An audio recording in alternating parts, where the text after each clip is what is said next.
क्या कहना सीधा कह देंगे मुसलमानों को मरवा दो ताकि ना होंगे ना बोलेंगे। कैसे चलेंगे 96.4%। रुक जाइए प्रधानमंत्री क्या बुट्टे बोल रहे हैं क्या? एक मिनट देश सबका ही है। कांग्रेस ने इस देश को शिक्षा के माध्यम से इस्लामीकरण करने का काम करा और वक्फ बोर्ड जैसे कानून बनाकर देश में जमीन सौंपने का काम। गलियों में पानी भर रहे हैं, सड़कें भर रहे हैं, इनका कोई कार्य नहीं हो रहा ना कुछ हो रहा, तो भाई कौन किसे सपोर्ट दे देगा? वक्फ बोर्ड की जमीन है, इनको उजाड़ो, वहाँ से खाली करो इनको। तो भी वक्फ बोर्ड की प्रॉपर्टी है, उसकी जितनी संपत्ति है, उसका इस्तेमाल केवल और केवल मुसलमानों के लिए होगा। मुसलमानों को ही खत्म कर देना चाहिए, ना उड़ेगा बाद में बजेगी बांसुरी। वक्फ बोर्ड एक ऐसा खतरनाक बोर्ड बना हुआ है कि लोगों की जमीन घरों को हड़पने तक का ये कार्य करता है।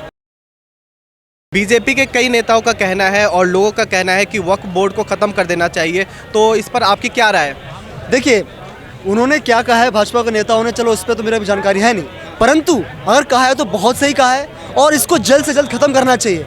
कांग्रेस ने इस देश को शिक्षा के माध्यम से इस्लामीकरण करने का काम करा और वक्फ बोर्ड जैसे कानून बनाकर देश में जमीन सौंपने का काम एक विशेष समुदाय को करा है। ठीक है, आप मुझे बताइए वक्फ बोर्ड की उपयोगिता क्या है? कोरोना काल में मेरी खुद की RTI है दिल्ली सरकार में कि दिल्ली वक्फ बोर्ड के पास जितनी भी प्रॉपर्टी है उसका इस्तेमाल कोरोना काल में करा गया कि नहीं करा गया? तो जवाब मेरे पास आता है कि कुछ भी काम नहीं करा गया। तो उसकी उपयोगिता क्या है, उसकी प्रोडक्टिविटी क्या है? दिल्ली वक्फ बोर्ड, दिल्ली सरकार जो है 100 करोड़ से अधिक रुपया जो है दिल्ली के वक्फ बोर्ड को दे चुकी है इस पूरे आम आदमी पार्टी वाले के कार्यकाल में। वो किस बात का पैसा क्यों दे रहे हैं हम लोग? वो जनता का आम पैसा है। और आप दिखाइए जो वक्फ बोर्ड लॉ है, ठीक है, इसके हिसाब से यही बोलते हैं कि जो भी वक्फ बोर्ड की प्रॉपर्टी है, उसकी जितनी संपत्ति है, उसका इस्तेमाल केवल और केवल मुसलमानों के लिए होगा। अगर केवल इस्तेमाल मुसलमानों के लिए होगा, लोगों सबसे क्यों टैक्स का पैसा से सैलरी क्यों देगी इमामों को? इस देश के अंदर जो है यही फ्रॉड चल रहा है। आप देखिए कि ऑल इंडिया इमाम ऑर्गेनाइजेशन का एक केस था 1994 का, ये वाला केस है, उसके तहत उन्होंने सुप्रीम कोर्ट से मनवा लिया कि भैया देश के अंदर जो है जितने भी इमाम हैं, जो मुजाहिन्स हैं, जो मस्जिद के अंदर जो नारे लगवाते हैं, ठीक है, उनकी सैलरी दो। भाई एक सरकार सैलरी उसकी क्यों देगी? और ऊपर से ये जिन्होंने अरविंद केजरीवाल जी, इन्होंने सैलरी और बढ़ा दी। इनसे नीच तो और कोई है ही नहीं। जिनका जो MLA है आम आदमी पार्टी का अमानतुल्लाह खान, वही दिल्ली वक्फ बोर्ड का चेयरमैन भी है। कौन अमानतुल्लाह खान? अमानतुल्लाह खान वो व्यक्ति है जो बांग्लादेशी और रोहिंग्या को दिल्ली के अंदर पाल रहे हैं। दिल्ली की आम जनता को तो बिजली ठीक से दे नहीं पा रहे हैं, पानी ठीक से दे नहीं पा रहे हैं, सड़कें गली मोहल्ले ठीक से दे नहीं पा रहे हैं। पर वहीं दूसरी तरफ जो रोहिंग्या और बांग्लादेशी दिल्ली के बॉर्डर पर रख रहे हैं, ठीक है, उनको जो है लोग बिजली दे रहे हैं, पानी दे रहे हैं, पैसा दे रहे हैं, सब कुछ दे रहे हैं, पैसा तक दे रहे हैं दिल्ली सरकार। दिल्ली वक्फ बोर्ड तो है, ऊपर से अलग दिल्ली सरकार उनको पैसे भी दे रही है।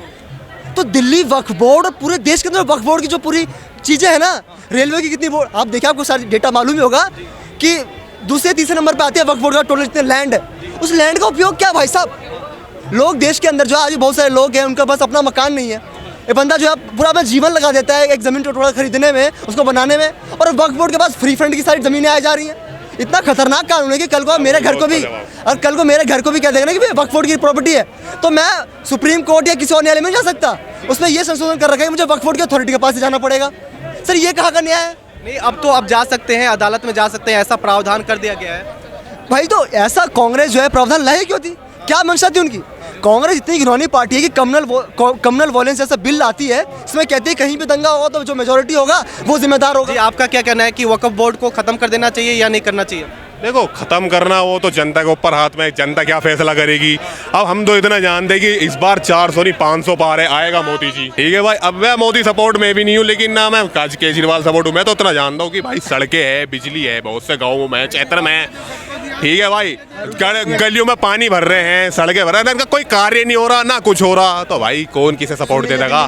ठीक है, सच्चाई। अरे एक दूसरी सच्चाई सुनो भाई, विधायक और पार्षद और चेयरमैन ये सब खाते पैसा, सरकार का तो चेहरा है, चेहरे पे तो उन्हें वोट देती पब्लिक, और बदनाम वो है सरकार। किस केजरीवाल ने काम नहीं कराया, आम आदमी कहता है उसने काम नहीं कराया। काम उन्होंने नहीं करवाया, तुम्हारे विधायकों ने, तुम्हारे पार्षदों ने, तुम्हारे कुछ ने, वो पैसे खा खा के बैठ गए। वो आज की डेट में अगर वो काम करके तो तुम्हें दिखाते, तो आज तुम्हारे पास वो अपना अधिकार होता कि हाँ भाई ये वोट इसे दो। जी, आपका क्या कहना है? हमारा टॉपिक है कि वक्फ बोर्ड को क्या खत्म कर देना चाहिए? कुछ लोग बोले खत्म कर देना चाहिए। मेरा ऐसा मानना है, कांग्रेस ने बनाया वक्फ बोर्ड और भारतीय जनता पार्टी को बनाना चाहिए सनातन बोर्ड। इस देश में अगर भारतीय संस्कृति को जीवित रखना है, पुनर्जीवित रखना है, और विध्वंस की गई हमारी भारतीय संस्कृति को वापस से पुनः जागृत करना है, तो सनातन बोर्ड का गठन भारतवर्ष में अति आवश्यक है।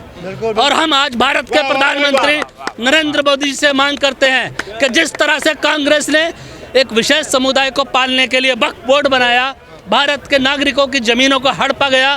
भारत के ये सरकारी ज़मीन क्या है? ये हर राज्य की ज़मीन होती है। जैसे दिल्ली के अंदर वक्फ बोर्ड लागू है तो दिल्ली वालों की तो ज़मीनों पर कब्जा हो रखा है, जो सरकारी संस्थाओं के रूप में कर दिया गया। वक्फ बोर्ड का तो कहना है कि वो जो ज़मीन है उनके पास, वो तो दान में दी गई है मुसलमानों द्वारा। मुसलमानों को कोई दान में ज़मीनें नहीं दी गई हैं। जो ज़मीनें दान में दी गई वो चले गए छोड़ कर। 1947 में जब बंटवारा हुआ, सब ज़मीनें भी वहाँ पर उनको दे दी गई, पैसा दिया गया था यहाँ पर करोड़ों रुपया। अब उनका कोई अधिकार इस तरह से नहीं बचाता जो वो अवैध रूप से कब्जा करें। ये नेहरू जी की एक चाल थी जो वक्फ बोर्ड को यहाँ पे जीवित रखा इन्होंने, और उस चाल के नाते इस तरह से वक्फ बोर्ड का स्वरूप बदल दिया गया कि आज ज़मीनों पर अवैध अतिक्रमण हो रहे हैं। रेलवे की ट्रेन चलने के लिए मजबूर है, ट्रेनों के रोज़ रोज़ हादसे होते हैं। क्यों होते हैं? उनके पीछे झुग्गियाँ डाल दी हैं, झोपड़ियाँ डाल दी हैं, जहाँ पर लोगों की जान से खिलवाड़ किया जा रहा है। रेलवे को भी सोचने की आवश्यकता है कि जो आपकी जो संपत्ति, जो रेलवे की ज़मीन के ऊपर झुग्गियाँ डालकर अवैध रूप से अवैध कब्जा कर रखा है और बोला जाता है वक्फ बोर्ड की ज़मीन है, इनको उजाड़ो, वहाँ से खाली करो इनको। आज के समय पर बहुत ज़रूरी है ऐसे पुराने वक्फ बोर्ड जो देश के काम ना आ सकें उनको ख़त्म करो। और भारतवर्ष राम की धरती है, भारतवर्ष सनातन की धरती है, भारत की संस्कृति ही सनातन है। यहाँ पर सनातन बोर्ड का गठन होना बहुत ज़रूरी है, आज ये समय की मांग है। आप एक तरफ तो बोल रहे हैं कि वक्फ बोर्ड ख़त्म होना चाहिए, दूसरी तरफ बोले सनातन बोर्ड बनना चाहिए। आप क्या चाहते हैं? अगर माइनॉरिटी के लिए वक्फ बोर्ड का गठन किया गया, जो पीड़ित थे, आप कहते हैं कि भाई वो उनके लिए रखा गया, तो क्या हिंदू पीड़ित नहीं है जो बाहर देशों से आ रहे हैं भारतवर्ष के अंदर? क्यों नहीं उनके लिए सनातन बोर्ड का गठन होना चाहिए? होना चाहिए। एक देश में दो कानून क्यों चलेंगे? माइनॉरिटी के लिए वक्फ बोर्ड है कि वो पीड़ित थे इसलिए वक्फ बोर्ड का गठन किया गया। तो जो हमारे हिंदू बाहर से लोग आए हैं जो हमारे पीड़ित हैं, उनके लिए सनातन बोर्ड क्यों नहीं गठित होना चाहिए? हम कब कह रहे हैं हिंदू बाहुल्य के लिए सनातन बोर्ड होना चाहिए? लेकिन भारत हिंदू बाहुल्य देश है। भारत के अंदर सनातन बोर्ड की आज के समय पर मांग आवश्यक है, अति आवश्यक है। और सरकारों को, जो आने वाली सरकारें हैं, उनको ध्यान देना होगा। जो ऐसे बोर्ड हैं जो हमारी संस्थाओं का उपयोग भी कोरोना काल का, जैसे भाई ने उदाहरण दिया कि वो संपत्तियां हमारे काम में नहीं आ पाई। कौन थे यहाँ पर? केजरीवाल जी मुख्यमंत्री थे। किसको बढ़ावा देते थे? रोहिंग्याओं को। 10,000 रुपये हर झुग्गी का किराया वो देते हैं, 10,000 रुपये उनको मिलता है। पानी के टैंकर वहाँ खड़े होते हैं, दिल्ली वाले गंदा पानी पीने को मजबूर है। कहते थे पानी देंगे, फ्री पानी देंगे। फ्री पानी नहीं चाहिए हमें, हमें पानी साफ चाहिए, गंदा पानी नहीं चाहिए, फ्री नहीं चाहिए। फ्री पिलाना है, केजरीवाल जी अपने बेटे को पिलाए, अपनी बेटी को पिलाए, अपनी बीबी को पिलाए वो गंदा पानी जो दिल्ली वालों के नलों में सप्लाई किया जा रहा है। जी, वक्फ बोर्ड का काम होता है कब्रिस्तान और मस्जिद दरगाहों को देखरेख करना, और मंदिर की देखरेख तो सरकार करती है, तो फिर सनातन बोर्ड की आवश्यकता क्यों है? तो वक्फ बोर्ड लिख के दे दे, वक्फ बोर्ड लिख के दे इस चीज़ को कि कब्रिस्तान के अलावा, जो आपने क्या दूसरा बोला, मस्जिद मदरसे के अलावा हमारी कोई संपत्ति नहीं है। इनकी जब निकालोगे ना RTI लगा के, ऐसी ऐसी जगह निकलेंगी वक्फ बोर्ड की, आपका घर भी वक्फ बोर्ड के अंदर आता है। अगर वक्फ बोर्ड का अधिकारी आपके घर पे आ जाए और बोले वक्फ बोर्ड की ज़मीन है, तो DM की हिम्मत नहीं है, खाली करवा देगा 24 घंटे के अंदर आपके ज़मीन को। वक्फ बोर्ड एक ऐसा खतरनाक बोर्ड बना हुआ है कि लोगों की ज़मीन, घरों को हड़पने तक का ये कार्य करता है। जिस तरह से स्वरूप इसका बदला गया है, इसको ध्वस्त करने की आवश्यकता है, चाहे सुप्रीम कोर्ट करे चाहे सरकार करे। और वरना इसके ऊपर एक कमेटी बिठाए और जांच कराए कि वक्फ बोर्ड कहाँ से शुरू हुआ था और आज कहाँ तक आकर निगल चुका है। लोगों के सपनों को निगलने वाला कार्य कर रहा है वक्फ बोर्ड। लोगों का कहना है कि वक्फ बोर्ड को ख़त्म करोगे तो आपके पास कौन सा प्लान है जो उनकी संपत्ति को देखरेख करने के लिए? क्या प्लान है आपके पास? सरकार के पास, अगर कांग्रेस के पास नसबंदी करने का प्लान था, तो वर्तमान सरकार के पास वक्फ बोर्ड को समाप्त करके उनको पुनरुत्थान करने का भी प्लान है उनके पास। कांग्रेस सरकार ने अपने समय में देश में इमरजेंसी और नसबंदी के अलावा किया क्या है? ये वक्फ बोर्ड और हमें दहेज में दे दिया। किसके लिए? कि हमने विशेष अधिकारों के लिए दे दिया है इन लोगों के लिए। तो भाई हम लोग कहाँ जाएंगे, ये हिंदू कहाँ जाएंगे? इनके लिए कौन सा बोर्ड का गठन किया आपने?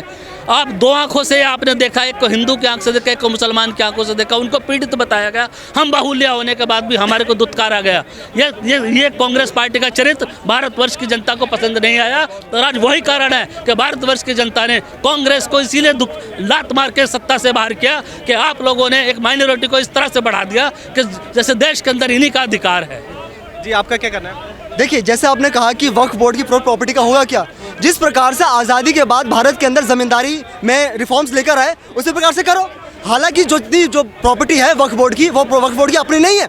ऐसा नहीं है कि ऊपर से कहीं टपक गई थी प्रॉपर्टी, सारा ज़मीन भी उनका हो गया और सारी प्रॉपर्टी भी उनकी, ऐसा नहीं है। वो सब आम जनता का है, हिंदुस्तान की जनता का है। तो उसको उस प्रकार से बांटा जाए, वहाँ पर अस्पताल बनाया जाए, कॉलेज बनाया जाए और शिक्षण संस्थान बनाया जाए। वक्फ बोर्ड का तो कहना है कि मुसलमानों ने उनको दान में दिया है। तो किसने कह दिया? मेरा घर भी दान में दे दिया क्या किसी ने? इनका घर भी किसी ने दान में दे दिया था क्या? इलाहाबाद हाईकोर्ट की जमीन किसने दान में दे दी थी जो केस चल रहा था वहाँ पर?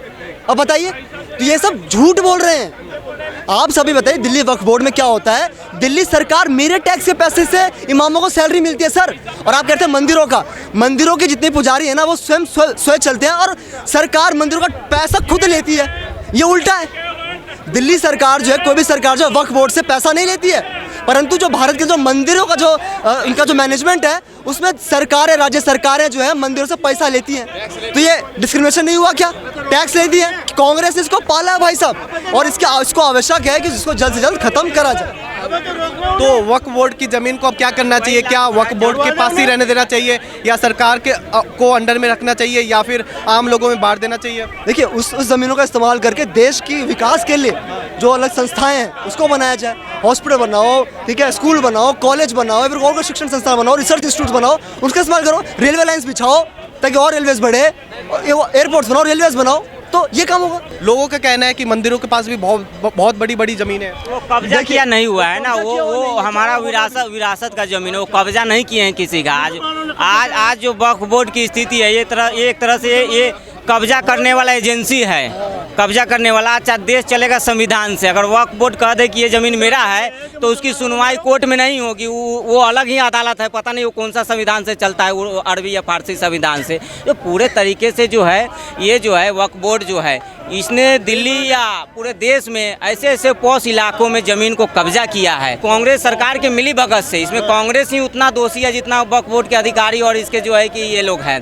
तो पूरे तरीके से देश की संपत्ति को कब्जा करने वाली ये संस्था है वक्फ बोर्ड। आप बता दीजिए, कहीं भी किसी आपदा में, बाढ़ में, कोरोना में, कहीं कोई लंगर लगाया हो, कोई अस्पताल, कोई चेकअप अथी लगाया हो, किसी तरह का कोई लंगर नहीं, भूखों के लिए कहीं कोई व्यवस्था नहीं, कोई रात्रि रैन बसेरा नहीं, किसी तरह को कोई सुविधा नहीं। सिर्फ इनके पास जो संपत्ति है वो अरबों में है, और इसको जो है पूरे तरीके से इसको खाली करना, कब्जा मुक्त करवा के इसको देश हित में, राष्ट्र हित में शैक्षणिक संस्थानों को देना चाहिए, अस्पतालों को देना चाहिए, एम्स को देना चाहिए, और इसको कब्जा मुक्त करना चाहिए। पूरे तरीके से भारत में कब्जा हुआ है। आपका क्या कहना है? आपका क्या कहना है? सीधा कह देंगे मुसलमानों को मरवा दो, ताकि ना होंगे ना बोलेंगे।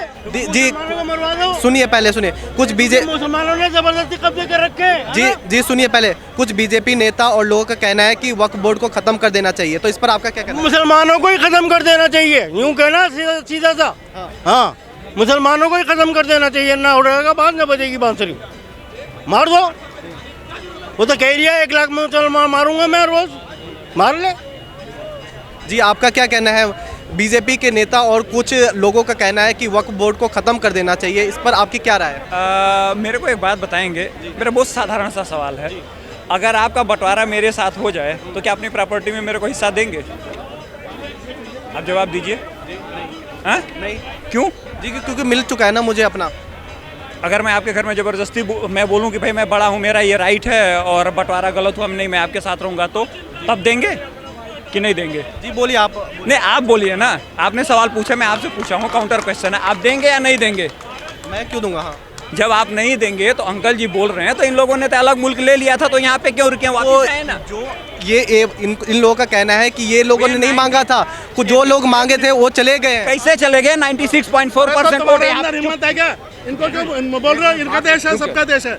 रुक जाइए प्रधानमंत्री जी क्या भुट्टे बोल रहे हैं क्या? एक मिनट देश सबका ही है। कैसे से देश सबका? आप कैसे बोल रहे हैं उनको? आप देंगे, चले जाएंगे, आप हिस्सा देंगे, हैं? आप बंटवारे के बाद हो- अपने भाई को हो- देंगे। हो- सही। देखिए जिन लोगों को दूसरा देश चाहिए था, उसके पास का कुछ है सुनिए नहीं। सुनिए एक मिनट, दुनिया का सबसे कमजोर प्रधानमंत्री है। एक करके बोलिए। बोलता नहीं है, बोलता रहा हूँ। हाँ। पूरा देश लूट लिया है। इलेक्ट्रल बॉन्ड में घोटाले में देखो पहले करोड़ों। आप मत बोलना, ये बेकार मुद्दा है। जिसको दूसरा देश मुस्लिम करा रहे हैं और कुछ नहीं करा रहे हैं। ये पत्रकार नहीं है, ये बेकार है। नहीं बेकार है, गलत आप चर्चा करते हैं। नहीं अगर आपको हमारी ये वीडियो पसंद आई हो तो इसे लाइक एंड शेयर करना बिल्कुल भी ना भूलें। इसके साथ ही हमारे चैनल तेज तरार को जरूर सब्सक्राइब करें और हाँ, बेल आइकन को दबाना बिल्कुल भी मत भूलिएगा, जिससे दिल्ली से जुड़ी तमाम खबरों की नोटिफिकेशन सबसे पहले आप तक पहुंचे।